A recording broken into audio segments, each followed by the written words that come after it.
ketika kita dibangunkan, kita mempunyai tugas dan kewajiban. Apa tugas dan kewajiban kita? Yang pertama, ketika kita dihidupkan esok pagi, artinya kita masih diberi kesempatan untuk bertaubat nasuha. Berarti dosa kita masih banyak, ya termasuk saya. Yang kedua apa? Memperbaiki kualitas ibadah. Ya, ini untuk semuanya, termasuk khusus pribadi saya. Bagaimana ya ibadah saya? Sholat saya ini kira-kira masih kemana-mana kah? Nah, sholat saya ini apakah masih pencitraan kah? Apa hanya termasuk sampul kemunafikan kah? Nah, yang bisa menilai siapa? Diri kita sendiri. Nah, kalau sudah belajar ilmu tasawuf, ilmu ketuhanan, kita harus membuang jauh-jauh untuk menyalahkan orang. Tidak boleh. Jangan sampai menyalahkan orang. Jangan menilai orang. Fokus introspeksi, membersihkan dan memperbaiki karena semua terjadi sampai kepada kita karena kehendak Allah. Kenapa terjadi atas kehendak Allah? Ya karena semua perbuatan kita sendiri yang kembali ke diri kita. Barang siapa berbuat baik, maka yang kembali akan baik. Dan sebaliknya. Saya sudah baik, tapi kok yang datang tidak baik. Nah, ya karena ketika berbuat baik diiringi dengan syirik kofi, kita yang merasa berbuat baik, ya, maka dikatakan la haula walahu. Artinya ketika kita dimampukan Tuhan untuk berbuat baik, ketika kita dimampukan Tuhan untuk ibadah, ketika kita dimampukan Tuhan untuk membantu orang lain, artinya kita sedang dipersiapkan Tuhan untuk selamat. Kita disayang Tuhan. Karena kehendak hati untuk berbuat baik munculnya dari sir, rahasia, zat, sifat, asma, af'alnya Allah Subhanahu wa ta'ala. Bukankah mayat itu tidak mempunyai kehendak? Ya, paham sekarang? Harus hati-hati, ya. Ketika hati kita ingin berbuat baik, umpama, artinya Tuhan sedang meridhoi kita, Tuhan sedang menyayangi kita, Tuhan sedang mempersiapkan syafaat, keselamatan, kebahagiaan, bekal akhirat untuk kita. Jangan ditunda. Malam Tuhan membangunkan, artinya Tuhan memampukan kita untuk sholat sunnah. Ini bangun malam ke kamar mandi, tur tidur lagi. Artinya menuruti sifat hewan. Hewan tuh makan, minum, tidur, makan, minum, tidur, tidak mempunyai kualitas ibadah. Artinya tidak mampu melawan rasa malas. Apabila kita masih kalah dengan rasa malas, itu tanda lemahnya iman kita. Segera bertaubat, banyak istighfar. Astaghfirullahaladzim, astaghfirullahaladzim. Ya Allah, tolong hamba, ya Allah. Ya Allah, ampuni hamba, beri hamba kesempatan, beri hamba kemampuan. Hati-hati loh, ya. Ketika kita malas beribadah, artinya kita tertutup daripada hidayah. Ketika kita malas untuk berbuat kebaikan, artinya kita dijauhi daripada keridhaan dari Allah Subhanahu wa ta'ala. Hati-hati. Setelah semua latifah dibersihkan, maka dikatakan seluruh batang tubuh ini akan menjadi baik. Ketika seluruh batang tubuh menjadi baik, maka hati, pikiran, angan-angan, perbuatan jasad kita akan selalu terarah kepada hal yang baik. Bicara kira-kira berpikir dulu pasti. Kira-kira manfaat enggak? Kira-kira nyakiti orang enggak? Kira-kira nyinggung orang enggak? Kira-kira bikin salah paham enggak? Nah, tidak asal bicara. Itulah adab berbicara seorang penimba ilmu. Adab bicara seseorang yang sudah berjalan di jalan Allah Subhanahu wa ta'ala. Baik diam daripada bicara menyakiti orang. Karena tanda bicara kita menyakiti orang itu tanda hati, angan-angan, pikiran kita masih kotor. Kalau masih kotor berarti kurang daripada zikirnya. Paham gak Bapak Ibu nih? Ini dasar yang sangat menentukan. Dasar yang sangat urgent atau sangat penting. Bagaimana mau meloncat ke zikrul asrar, ya? Puncaknya zikir salatul daim ketika pondasi kita tidak mempunyai, ya? Kenapa zikir ini tadi seperti segitiga? Artinya apa? La ilaha illallah, la ilaha illallah. Mengurung ini kenapa? Kenapa makomnya ini mengurung latifah ini, tempat-tempat penyakit hati dikurung supaya apa? Nafsu ini supaya jinak, nafsu ini supaya sadar bahwa nafsu ini hakikatnya tidak mempunyai daya upaya, karena hanya yang berkuasa la ilaha. Paham gak? Kalau tidak dikurung, kalau tidak pernah zikir, artinya nafsu kita masih liar, karena tidak pernah dikurung, tidak pernah dijinakkan. Oleh sebab itu, barang siapa mempelajari ilmu tasawuf tapi zikir tidak dijalankan, hanya sampo saja pencitraan.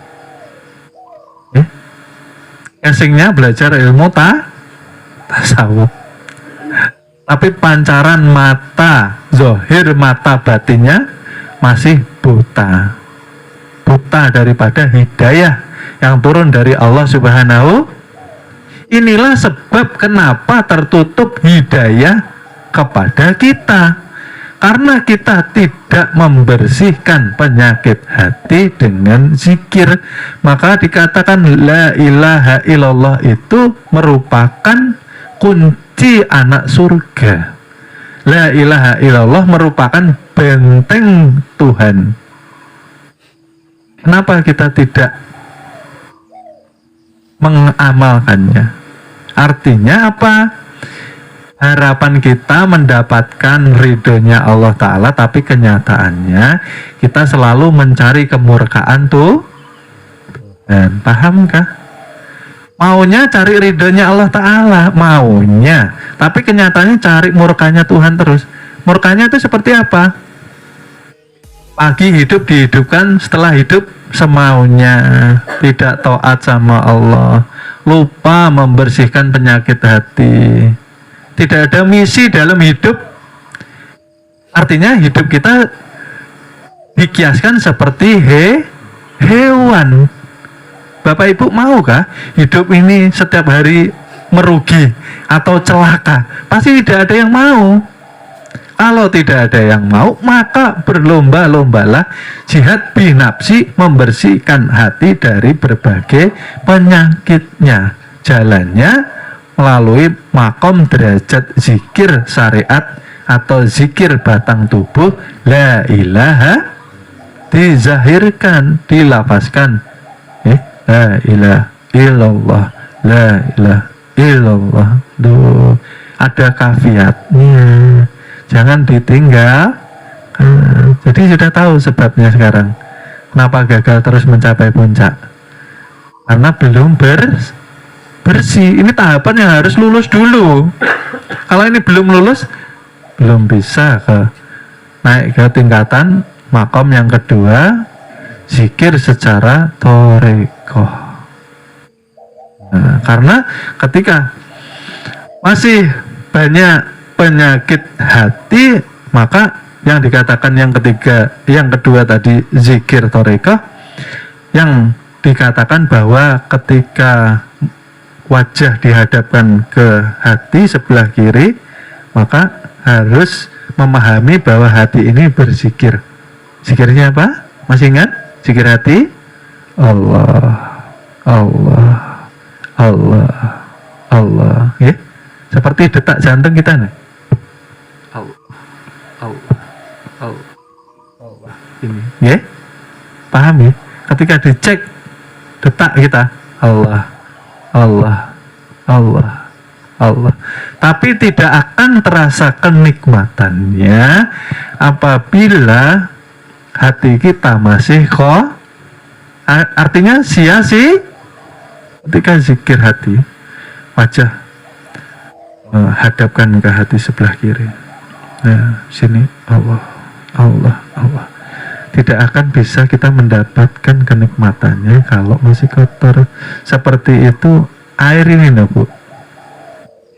Harusnya air ini bersih, jernih, baru bisa kita tapi kalau dimasuki tanah, kira-kira mau minum enggak kita, Bu? Enggak mau. Hanya tanah ini, bukan dimasuki kotoran. Hati seperti itu. Artinya ketika tahap pertama kita belum lolos, tahap kedua tidak mungkin kita berhasil. Apalagi tahapan zikir hakikat, ya. Zikir hakikat ini sudah naik lagi. Yang tadinya kita harusnya sudah bersih,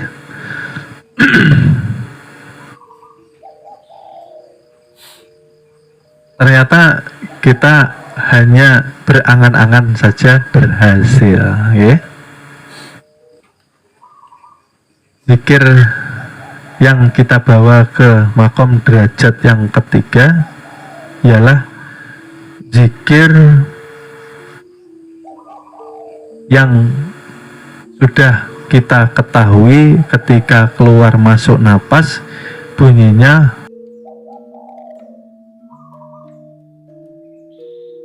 masuk ke zikir zikir hakikat, masuk ke zikir napas. Bagaimana zikir ini bisa berfungsi ketika nafsu belum terkurung, nafsu belum jinak. Artinya sia-sia, ya kah? Berarti dari awal yang kita kaji ialah tadi sumber daripada penyakit hati itu sendiri, Bapak Ibu. Ini yang harus kita tuntaskan, ya. Karena sorot mata itu menerangkan seluruh penyakit hati yang ada di dalam hati para salik yang sedang bersuluk, ya. Pancaran mata itu menggambarkan hati kita, Bapak Ibu. Oleh sebab itu orang-orang zaman dahulu ketika berguru dengan masyayikh, dengan para ulama-ulama yang notabene-nya kasab, mereka takut memandang mata gurunya. Ya karena dengan memandang mata gurunya, dia menampilkan penyakit hatinya sendiri. Ya karena disitulah pancaran cermin apa yang ada di dalam diri mereka, ya. Jadi yang kita bahas ini tadi bagaimana caranya kita menangkal, bagaimana caranya kita menundukkan, dan bagaimana caranya kita mengajak hawa nafsu ini tadi untuk taat kepada Allah Subhanahu wa Ta'ala. Jangan hanya untuk sampul loh, belajar ilmu ketuhanan. Jangan hanya untuk pencitraan sah. Kenapa? Karena kita yang kita yang rugi. Kenapa rugi? Setiap hari justru kita dikatakan orang yang celaka. Memahami, mengetahui ilmunya, tapi tidak mampu menjalankannya. Siapa yang rugi? Nah, kita sendiri. Karena bagaimana kita merasa tenang hidup, ketika kita mengatakan kita ini seorang salik yang suluk, tapi setiap hari karena kotor hati kita merasa was-was, merasa takut, merasa khawatir, merasa tidak tenang tanpa sebab kadang-kadang. Hidup nyaman, tidak kekurangan, tapi hatiku kenapa ya? Kok rasanya kok nggak nyaman? Sebabnya kenapa? Karena banyaknya penyakit, berarti kurang daripada zikrullahnya. Jadi tahu ya, Bapak Ibu sekarang penyakitnya, obatnya sudah tahu ya. Jadi ketika selesai sholat dikencangi zikirnya, dilafazkan. Iya, dilafazkan. Karena untuk menuntun jasad supaya ingat bahwa yang berkuasa dari ujung rambut sampai ujung kaki ialah Allah Subhanahu wa Ta'ala.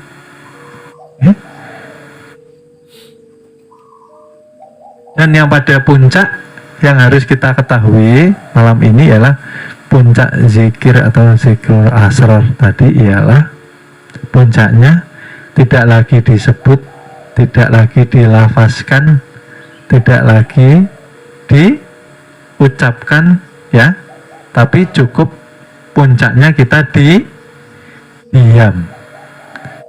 Maksudnya diam dalam kesadaran, sadar dalam keheningan. Maksudnya apa? Diam di dalam kesadaran, maksudnya bahwa ketika diam kita sudah sadar. Artinya sadar berarti kita sudah fana. Sadar dalam keheningan, maka fana, setelah fana berarti bako. Setelah bako, liko bertemu dengan Tuhan. Nah, supaya paham, ini untuk kembali lagi refresh atau pengingat supaya paham, Kalau gelas ini kaca, kalau saya mengangkat gelas ini, yang terlihat Bapak Ibu apa? Gelas kaca ini. Gelas ini kalau saya perlihatkan ke Bapak Ibu, yang terlihat apa? Gelas ini tadi. Bapak Ibu melihat apa? Gelas ini tadi. Gelas ini yang terlihat apanya? Kacanya. Iya. Kalau saya bertanya mengangkat gelas yang terlihat kaca, artinya bahwa gelas ini sebagai apa daripada kaca? Gelas sebagai bentuk dan rupa. Gelas sebagai wujud dan kenyataan kah? Ya kah? Artinya kaca sudah tajalli dalam bentuk dan rupa, sudah wujud nyata, terang, benderang menjadi gelas. Secara zahir mata melihat gelas, secara batin yang terlihat ialah kaca, ya. Lalu kaca berkata pada gelas, "Wahai gelas, kemanapun engkau berada, kemanapun engkau ditempatkan, kemanapun engkau disembunyikan, aku akan selalu bersamamu." Kenapa kaca berkata seperti itu? Karena gelas kenyataan daripada betul kah? Dimana engkau berada, di situ pun aku selalu bersama. Itu Tuhan berkata kepada Muhammad. Lalu kaca ini dikatakan tadi sebagai zat, gelas dikatakan sebagai sifat,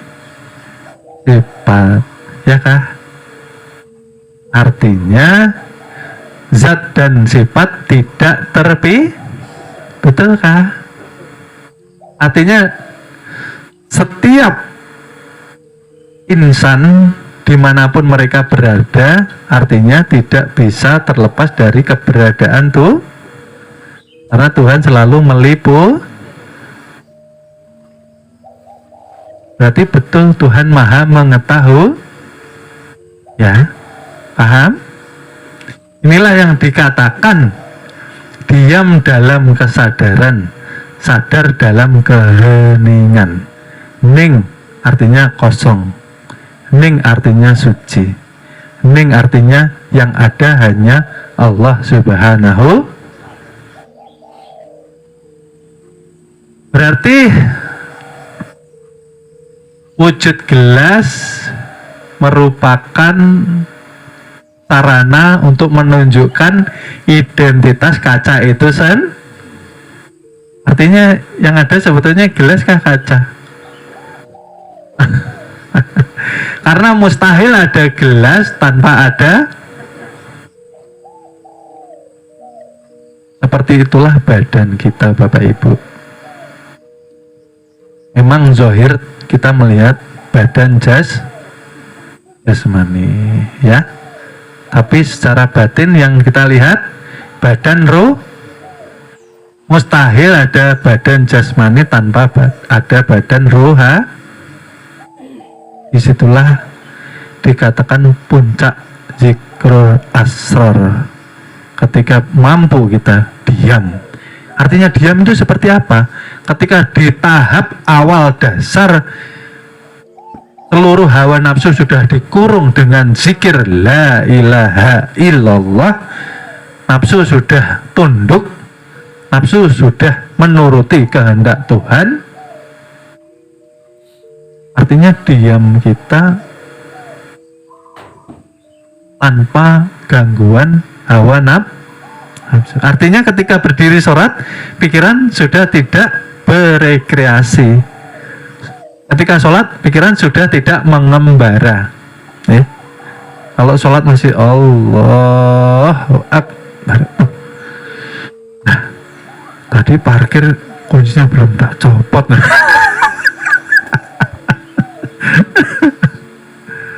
Artinya pikiran masih mengembara. Artinya masih ada penyakit rasa was-was, takut, artinya masih ada dua wujud di dalam satu kenyataan, masih mendua. Dikatakan laisa apabila masih ada dua wujud. Artinya kesadaran kita masih ada saya, masih ada tuh. Betul kan? Dua wujud dalam satu kenyataan. Kenyataannya apa? Sifat 20 wujud artinya ada, berarti sifat wajib bagi Tuhan. Lawannya apa? Wujud tadi Adam. Ya. Adam artinya tiada. Itulah yang mustahil. Yang mustahil itu ya kita. Kita ini mustahil ada. Mustahil ada artinya ketika kita masih merasa ada saya, ada Tuhan, berlakulah sifat laisa, duduknya di makom derajat hakikat, belum naik ke ya kah? Nah, laisa ini akan sirna, akan raib ketika memuncak ke makrifat la mawujud bihaqi, nggak ada laisa, karena wujud nyata terang Tuhan menampakkan seluruh zat, sifat, asma dan af'alnya kepada insan kamilmu, ya kah? Itu yang dikatakan diam dalam kesadaran, sadar dalam keheningan. Ya, Bapak Ibu masih paham kiasan baju? Masih paham ya? akan kami lanjut ke episode berikutnya. Terima kasih.